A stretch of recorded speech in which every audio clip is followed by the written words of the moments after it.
Hey guys, Seafood Les Clements here, Black Dragon Kung Fu. Thanks for watching. So who were the ninja?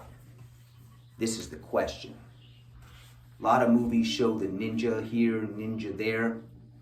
Combat scenes, climbing, commas, all types of contraptions and concealment of weapons, stealth and hiding. Wonderful stuff, right? Okay. Well, where did the ninja come from? Okay, the ninja were of very, very special powers, but these powers were brought to Japan from China.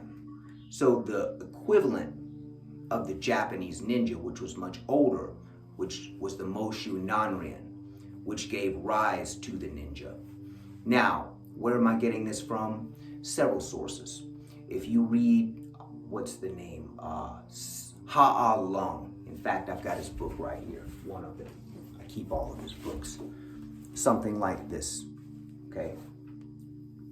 Dr. Ha Lung, he's written multiple books like this, and he describes the history of the ninja and where they came from.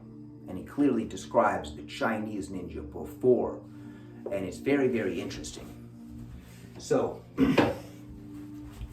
the Moshu Nanrin were known to be these magician-like spies that honed their senses. So we have ESP, as we are told today, which is extrasensory perception. So the ninja did not look at this way. It's not a mysterious psychic power that only few people have. So the ninja looked at this as ASP, which is additional sensory perception. So they developed their five senses so well that the natural additional sixth sense came about. So someone with ESP, that we would normally call ESP, extrasensory perception, have they balanced all of the five senses? Or do they just randomly have that sixth sense? Who knows? Anyway, additional sensory perception is what gave rise to the understanding of how the systems work with the Moshu Nanrin and the ninja. Okay, they were very, very skilled in stealth. So I had talked in my last video about the concealment of weapons. And I wanted to talk about these. Now, these are tiger claws. If you can see, they're pretty sharp. Originally, these were made for climbing. Later, they were made for taking out opponents. These were never made for fighting out in the open. Okay, the ninja, the Moshu Nanrin, if you take it back further to the Indian thuggee, the Hashim, who claim to have all these special powers, which is very likely, depending on how far you want to entertain it. There is a secret and a trick to the majority of things, but there are still supernormal powers. And this, the ninja did not dissuade these fears that people had of these superstition. And that's what they built their base on, oftentimes. So the tiger claws were very good for climbing, as I mentioned. They were a very good equalizer for a smaller opponent. Now there's another part of these that go on the feet, same thing for climbing. Now in Kung Fu, the leopard and tiger stylists would have been all over these. Now tigers cannot climb trees. They're too heavy, not vertically.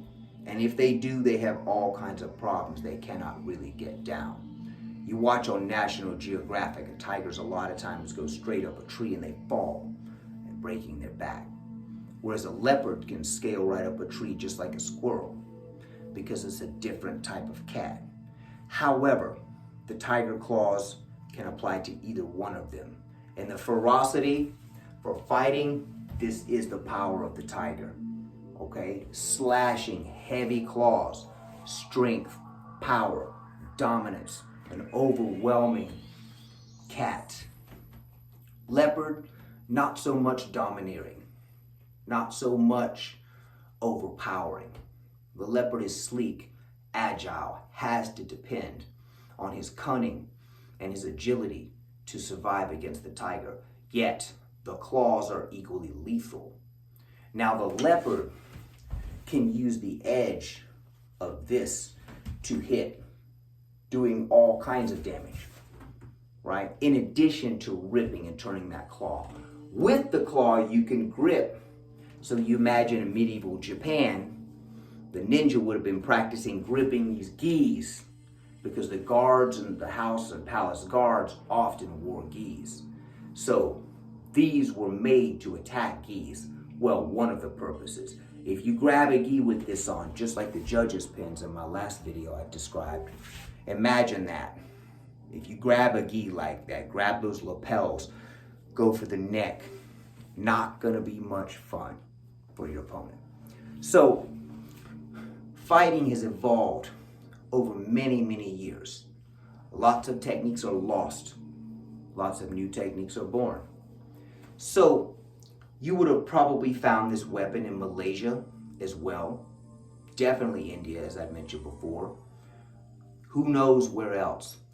Now, as I talked about the concealing of weapons, the gauntlets here are simply to assist with concealing.